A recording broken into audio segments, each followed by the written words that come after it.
Welcome to another episode here on Your Digital Makeover.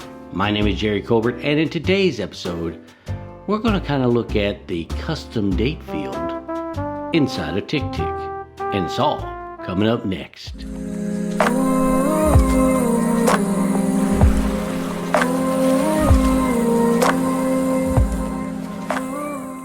So in today's episode, we're going to go over custom date fields here inside of TickTick.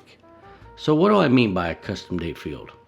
Well, a lot of times when you're creating a some sort of task here in TickTick, you're going to select, say, today or maybe tomorrow as your date entry for your task. But also inside of TickTick, there is a custom dates where you can select different dates in the future. You can do, repeatable tasks. You can do all kinds of different things, and that's what we're kind of going to go over here inside of TickTick. So let's get to it, okay? So let's say, for instance, I am over here in the inbox and I create a task, and let's say I'm going to say wash car this weekend. Right? Whoops, I can't spell apparently. So it's going to automatically date parse that and put in a date of Saturday. Okay? But let's say, for instance, I have no idea if I want to do it this weekend or not, and I just want to kind of look at the calendar to kind of get a better idea, right? Well, I can go over here to this calendar thing and click it, and that brings up the custom date. But also, let's say I just type this in because I am going to enter a bunch of things that are coming to my mind that I want to do.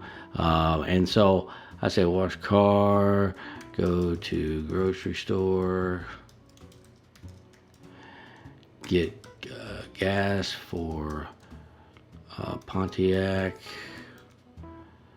run to store for the cats, treats, whatever it is, right? So I put that down. Now let's say, for instance, on wash car, I say, later on in the day I do a kind of like a mini daily review of all the stuff that I dumped out of my head into the inbox. And so I just right click on this wash car, let's say, and you see I could say, well, I want to do it today. No, I don't want to do it today. I don't even know when I want to do it. Maybe it's tomorrow. No. Maybe it's next week sometime. No, I don't know. Maybe I should select custom. So when you click on custom, it takes you also to that same thing I showed you just a second ago up here when I was entering the task, right? It takes me to this calendar view so I can kind of say, well, so I think I want to do it not this weekend, but maybe next weekend, right? And maybe I want to say, well, maybe I want to do a repeatable task on it. Maybe I want to do this monthly on the 19th, right? Or maybe I want to add an end date to it. So this is kind of the things that you can do inside of this calendar. You can select a time, right? You can select a reminder. You can select whether or not you want it repeated monthly or whatever, or you can even add some custom type of due date, right? You can do it every month or last day of the month or whatever you want, or maybe you want to say, well, I want to do it every 2 months. Okay, so then you do that, and now it's due every 2 months. See how easy that is? Pretty cute, huh? Yeah, I really enjoy the custom date field. I can kind of customize it however I want to do it for my tasks, especially for repeatable tasks. It's really handy. So anyways, I just want to kind of show you all that custom date field. In later episodes, we'll kind of go into more depth on how I utilize it in my everyday workflow. But for right now, I just want to kind of give you a quick glimpse of that, okay?